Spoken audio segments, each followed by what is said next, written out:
ISACA has, at least in the old manual, this soft copy I have is not putting it in the text box the way it is. Now, in the 27th edition and other things, it will put in a rectangular box on the page and say note what you should pay attention to. This is domain 1, yes? So let's see here, you'll see, let me go back.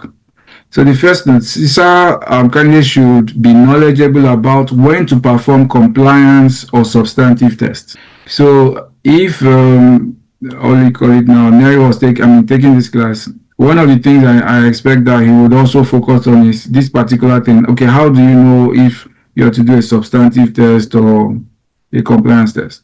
So if you do a search in your text and just look for notes, it's something that if I were you, I can copy this out and then let it be a guide, at least at minimum. All these 91 notes that ISACA has put here, I should be able to, what's the English? I should be able to know it. So like this second one, let me see if I can scroll down to chapter 4 and just check some notes there. It's a small text, but it covers a lot. But let's see.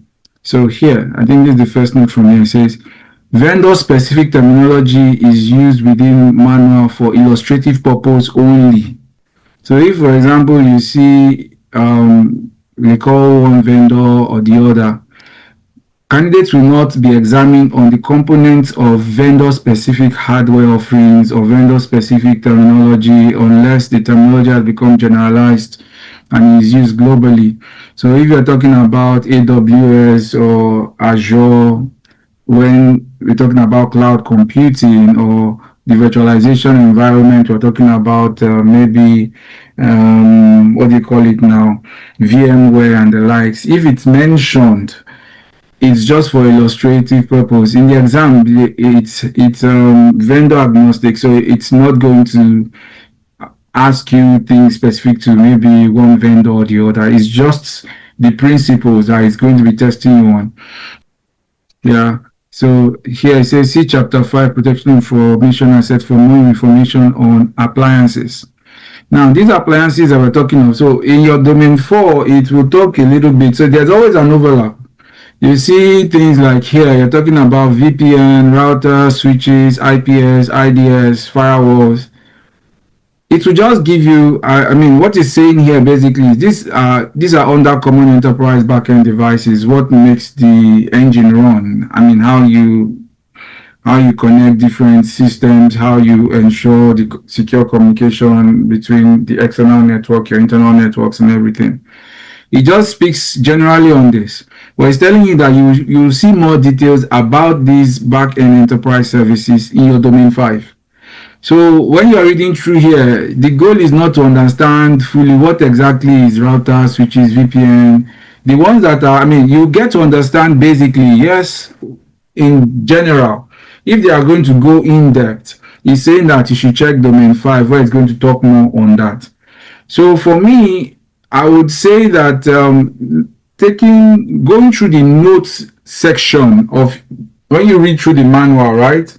As you're reading through as a novel, when you come in contact with where it says note, then try to pay attention there. And maybe even drill deeper. It might be at this particular topic, you can then Google, do a YouTube video, check a YouTube video on it, just get a good grasp of what it's trying to say. So just in addition to the two things I've said before, when you're reading through the manual, pay attention to the notes that ISACA has told you to pay attention to. The main thing it puts under the note here, I think you should pay attention to, so that you focus on the major, minor. There are some things that are in the manual. It's just for your knowledge. It will tell you clearly that it's not going to test you on it in the exam. So when you are reading such an area and it says, this particular stuff, you just need you to know it, but it's not going to test you on it, then you know that you won't need to focus too much energy here. That's why I said just read through as though you're reading through your novel. Pay attention to the aspect that it has told you to take note of. Then use your Google LM to do summary of those sections that you've read through, just for you to take note of your key point areas. That way you will, how will I put it now? You will actually do very, very well in whatever you intend to do.